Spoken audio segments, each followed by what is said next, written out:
Hey yo, what's up? Magandang hapon sa inyong lahat. Magandang umaga, magandang gabi kung anong oras nyo man to pinapanood mga tol. Magbibigay muli tayo ng reaction and commentary sa mga balita ngayon. Eto, umalma daw ang China sa mga pahayag ng G7 tungkol sa mga issue sa South China Sea. Ine-expect na rin naman natin yan mga tol. Wala namang wala namang hindi inalmahan tong China mga tol eh. Lahat naman ng mga bansang nagsasalita laban sa kanilang ginagawa, lagi nilang inaalmahan eh. Tapos sila pa ang may lakas ng loob na magsabing sumusunod sila sa international law. 'Di ba? Sila lang din ang bukod tanging bansa na naniniwalang sumusunod sila sa international law. Mga in denial, mga delusional mga tol. Ganyan na ganyan yan. So itong balitang panonoorin natin mga tol mula to sa GMA Integrated.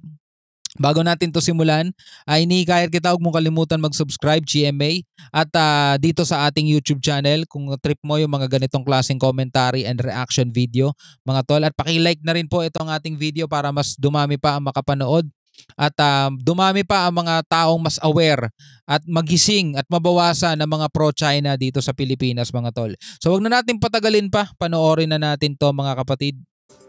Umalma ang China sa mga pahayag ng G7 kaugnay sa mga issue sa South China Sea. Ayon kay Chinese Foreign Ministry spokesperson Wang Wenbin, Basahin natin. Hindi na tinatanggap ang anay pagmamanipula sa mga issue na may kinalaman sa China. Mahilig sila sa mga ganong salita, pagmamanipula. 'Di ba? Kahit ngayong balita kahit yung mga nilalabas na video ng media, 'di ba ang sinasabi nila minamanipula lang daw. 'Di ba? Tapos yung 2016 arbitral ruling, sinabi nila minanipula lang daw yan ng US. Yung mga balitang nilalabas ng media, minanipula lang daw ng media. O ngayon, pagmamanipula na naman ang kanilang mga sinasabi. G7, 7 bansa napakaraming bansa mga tol ang nagsasalita na laban sa kanila, pero para sa kanila, delusional at in denial pa rin sila. Minanipula lang daw mga tol. Yan we strongly deplore and firmly reject the manipulation of China-related issues at the G7 Foreign Ministers meeting. The comments from the meeting are a deliberate mischaracterization of the facts and truth. Grabe mga tol, and blatant interference in China's internal affairs. Internal affairs? Mischaracterization daw ng katotohanan. 'Di ba? Grabe talaga ang katsinungalingan nitong mga tol, grabe. Ayon kay Chinese Foreign Ministry spokesperson Wang Wenbin, hindi na tinatanggap ang anay pagmamanipula sa mga issue na may kinalaman sa China sa naganap na G7 Foreign Ministers meeting. Panghihimasok daw ito sa internal affairs ng kanilang bansa. Biruin mo internal affairs daw ng kanilang bansa. Napakalayo na ng West Philippines Sea sa kanila, internal pa rin sa kanila. Internal pa rin sa kanila. Sinasakop na nga nila yung West Philippines Sea, para sa kanila internal pa rin yan. Grabe, part pa rin tayo ng bansa nila. Meeting. Panghihimasok daw ito sa internal affairs ng kanilang bansa. Tindi nyo. Hinimok ng China ang G7 na tigilan na ang paninisi at makipagtulungan na lang para magkaroon ng kapayapaan, kooperasyon at kaunlaran sa mundo. Ay nako po, talagang mapapatawa ka na lang na maiinis ka sa mga sinasabi nila. Makipagtulungan na lang daw para magkaroon ng kapayapaan, di ba? At kaunlaran sa mundo, my goodness. Grabe mga tol, nakakainis yung mga pahayag nila mga tol, kasi alam mo kasinungalingan lahat. At makipagtulungan na lang para magkaroon ng kapayapaan, kooperasyon at kaunlaran sa mundo. Wala pang bagong pahayag kaugnay nito ang G7. Nauna rito, sinabi ng G7 na tutol sila sa ginagawang pangaharang ng China Coast Guard at milisya sa mga barko ng Pilipinas. Tingnan mo yung mga ginagawa ng China, katulad nito, itong pang-water cannon na pinapakita ngayon. Ito ba'y magdudulot ng kaunlaran, kapayapaan at kooperasyon na sinasabi nila? 'Di ba? Base sa UNCLOS sa United Nations Convention on the Law of the Sea, 'di ba? Defined by UNCLOS, meron tayong 200 nautical miles na exclusive economic zone. Nakapirma sila dyan. Take note nakapirma sila doon. 'Di ba? Pero tignan mo ginagawa nila. Nandirito sila sa loob ng exclusive economic zone ng Pilipinas. Nangaagaw sila ng mga isla. nagtatayo sila ng mga isla. Okay lang sana yun eh. Okay lang. 'Di ba? Wala namang problema. Hindi naman natin aanhin naman natin 'yan, 'di ba? Hindi naman tayo nagtatayo ng mga isla. Pero ito masama, mga tol. Kinukuha nila lahat ng mga isda, 'di ba? Which is mali. Dapat atin lang 'yun kasi nga exclusive economic zone eh, 'di ba? Tapos pinapalayas nila, hinaharas nila, tinataboy nila yung mga maliliit na mga mangingisda o yung mga mangingisda natin, which is wrong. Mali, 'di ba? Hinaharang nila yung mga barko. Sinusundan at binubuntutan nila yung mga barko natin. Pag meron tayo resupply mission mga tol sa BRP Sierra Madre na sila rin naman ang dahilan kung bakit nandoon ang BRP Sierra Madre, wina-water cannon tayo. So asaan doon yung kapayapaan na sinasabi nila? Asaan doon yung kaunlaran? Asaan doon yung kooperasyon na sinasabi nila? Di ba hindi ka ba maiinis doon? Puro kasinungalingan yung sinasabi nito ni Wang Wenbin. Di ba?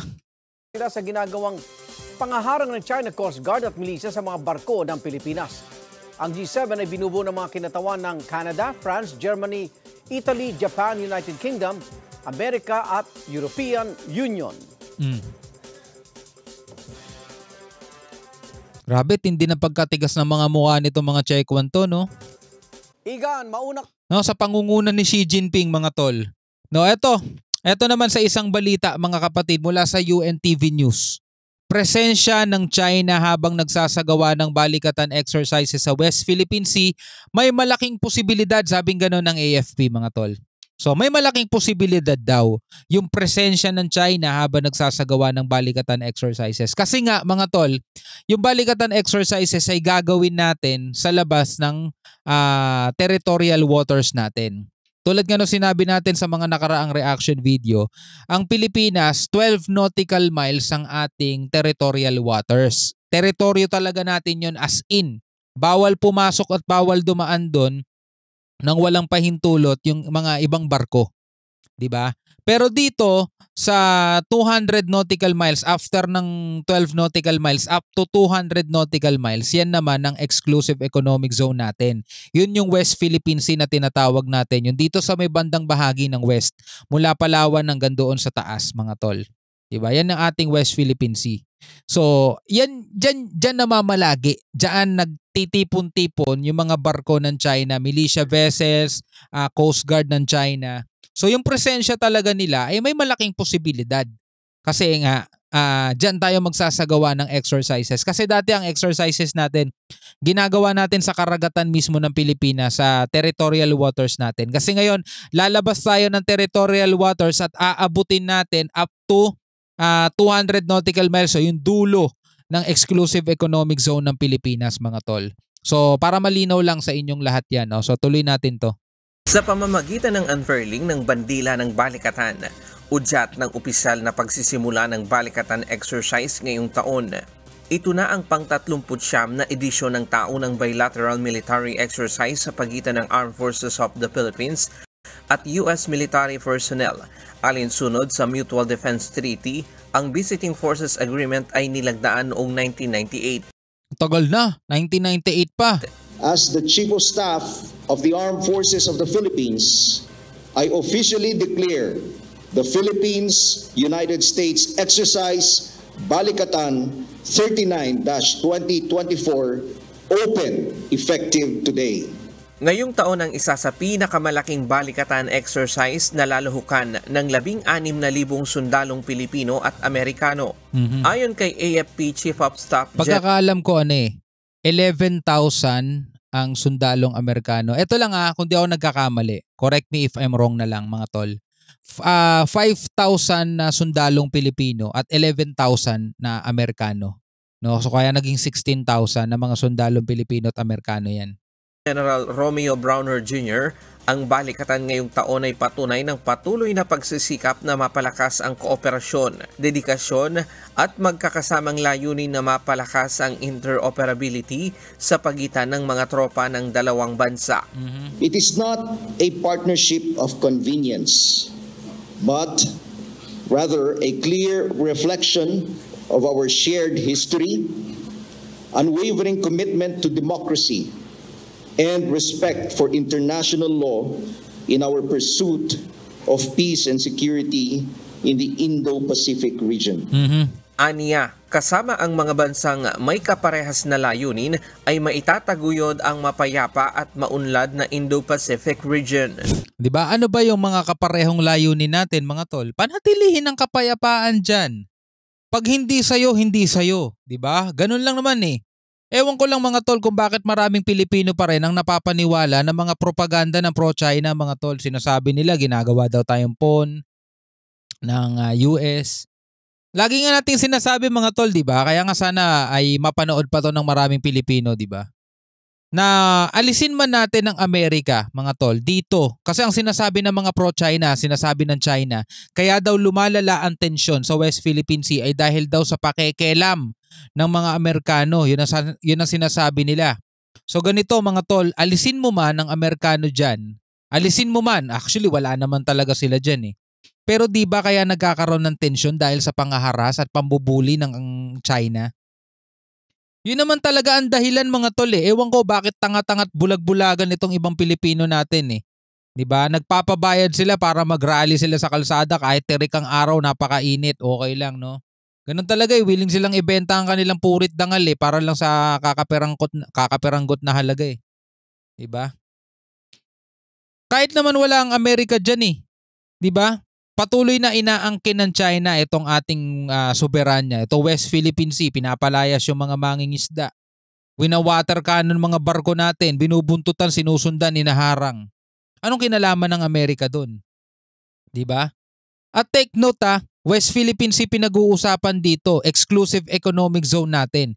Kailangan pa bang tayong utusan ng Amerika na ipagtanggol natin ang sarili nating karapatan? Wala ba tayong sariling pag-iisip o para mag-initiate, 'di ba? O teka, ang West Philippine Sea amin 'to, sinasalakay at kinukuha 'to ng ibang bansa. Kailangan ipagtanggol namin 'to, kailangan protektahan namin 'to. Kailangan pa ba ng utos ng Amerika? At bakit tayo utusan ng Amerika na ipagtanggol yung sarili naman nating karagatan, 'di ba? Hindi ba naiintindihan 'yan ng ibang mga Pilipino, mga tol? At sinasabi nilang nagpapagamit tayo sa Amerika, mga tol. Nagpapagamit tayo sa Amerika kung wala talaga tayong kinalaman wala talaga tayong kinalaman dito. For example, sinasalakay ng China, Taiwan, tapos nangingelam tayo. Yun talaga, nagpapagamit tayo sa Amerika nun. 'Di ba? Kapag inuutusan tayo ng Amerika o dapat Pilipinas makialam sa Taiwan. 'Di ba? Makialam sa ibang bansa. Yung tipong wala talaga tayong kinalaman, yun. Pero ang problema rito mga tol, alisin mo man ang Amerika, laki talaga ng kinalaman natin kasi West Philippine Sea pinag-uusapan eh. Exclusive economic zone natin. So sana yung mga Pilipino maging gising sa katotohanan. No? Well, onti lang naman sila, mga 21% lang naman, mga 22-23% lang naman. No? Majority naman ng mga Pilipino mulat at gising na eh. Kabilang sa mga aktibidad ay multilateral maritime exercise na sa unang pagkakataon ay idaraos sa labas ng territorial waters ng bansa. But it's not really addressed to any aggressors. But for the US, as we have been speaking, and the Philippine side, it's more of the development of our interoperability, our collective effort, protection of international law, and make sure that the freedom of navigation in these areas goes freely and not impeded by any other parties in the process. I think, again, exercises here and exercises in other locations operate based on international order and international law, and I think well within your own sovereign rights and responsibilities. We're conducting exercises that are normal. Pero dahil malapit sa lugar ang mga itinayong istruktura ng China, inaasahan na ng AFP ang posibilidad na may umaligid na mga barko ng China habang nagsasagawa ng pagsasanay sa bahagi ng West Philippine Sea. Ang tanong, anong magagawa nila? Kilala na rin natin ang China pagdating sa ganyan mga tol. Pilipinas lang ang kaya nila mga tol. Kapag ang China, nakita nila ang barko ng Pilipinas, naglalayag, andyan na sila, bubuntutan, haharangin. Diba? Pero kapag ang China, nakita nila ang Pilipinas, may kasamang ibang barko, wala, tingin sila mula sa malayo. Hindi sila makalapit, hindi nga sila makapag-radio challenge mga tol eh. But surely, I would say that we would expect some presence of the Chinese side also because they have built their structures in these areas. Wala namang nakikitang problema ang AFP sa pagsasanay na ito. We always adhere to international law and the freedom of navigation in these seas. So I think we wouldn't see any problem so long as we follow international law and follow our mutually agreed cooperative mechanisms. Diba? Sang-ayon sa international law itong mga bagay na to, which is tinutulig sa mga tol ng ibang mga Pilipino. Diba? At ang ginagawa daw na pagsasanay na to, itong balikatan exercises na to, ay paghahanda sa gera, rehearsal for war, sabing ganun, nung mga nagrarally ngayon. Diba? Pero may AFP nga tayo, Armed Forces of the Philippines eh. Para saan ba? Ano bang purpose nun? Diba? Diba ang AFP para sa gera? Ano gagawin niya mga yan kung hindi sila magsasanay? Papalaki ng tiyan, magpapataba, diba? Magpapalaki ng kung ano-ano man, diba? Siyempre dapat naghahanda sila lagi. Dapat lagi silang praktisado. Dapat lagi silang ensayado. Tama ba yung word ko? Ensayado? O dapat lagi sila nag-e-ensayo. Para ano man ang dumating, wala naman nakakaalam kung ano mangyayari sa kinabukasan eh, di ba? Pero ano man ang dumating, nakahanda sila palagi. Ready sila. Ang PCG naman magsisilbing security sa perimeter habang nagsasagawa ng pagsasanay para siguraduhing walang makagambala sa ginagawang aktibidad. This time we allotted 6 vessels from the Philippine Coast Guard. These are all Japanese-made vessels. Wow. Yung dalawang 97 meters tsaka yung 4 na 44-meter vessels na magiging platform and security para dun po sa balikatan. Ilan pa sa pagsasanay ay ang counter landing at maritime exercise LFX sa Ilocos Norte. Yan o, katulad nito, mga helicopter na to, yung mga binibili natin jet fighter. Bakit natin binibili yun? Diba? Yung mga fighter helicopter natin, fighter jet natin, di ba para sa gera din yung mga yun? So kung etong mga pag-e-exercise natin, binabatikos nitong mga bayarang Pilipinong nagrarally mga tol, di ba? Eh di dapat nagrereklamo na rin sila, ba't tayo bumibili ng mga fighter jet? Ba't tayo bumibili ng mga attack helicopter? Ano yan, paghahanda ba sa gera yan? Di ba? Bakit tayo bumibili ng mga missile? Umorder nga tayo ng BrahMos eh. O di ba? Hindi natin tendency gamitin yun. Pag ano lang yun, pang-protection lang yun sa atin. Di ba? Hindi mo minsan maintindihan yung mga Pilipino eh, no? Hindi naman lahat yung ibang mga Pilipino lang. Island taking exercise sa Batanes, HIMARS rapid infiltration sa Palawan, integrated air and missile defense sa Zambales at marami pang iba. Bukod sa US military at AFP, kasama rin sa pagsasanay ang 150 personnel ng Australian Defence Force. At sa unang pagkakataon ay ilalahok ang French Navy na may 100 contingents, ang Special Action Force ng Philippine National Police at ang 6 na barko ng Philippine Coast Guard at kanilang Special Operation Force. 14 na bansa naman ang magsisilbing observer ngayong taon. Ito ay ang Japan, Brunei, Canada, France, Germany, United Kingdom, India, Indonesia, Japan, Malaysia, New Zealand, Singapore, South Korea, Thailand, Vietnam. Dami, no? South Korea, India, Canada, United Kingdom, France, Thailand, Singapore, Vietnam, Indonesia, Brunei, Malaysia, Germany at New Zealand. Ryan Lacan. Alright mga kapatid, ikaw bilang isang Pilipino, ano ang masasabi mo dito sa video at balita ang napanood natin? Pwede ka magbigay ng komento sa ibaba mga tol. Maraming salamat sa panonood. Hanggang sa muli, ako nga pala si Shobal D. Peace out.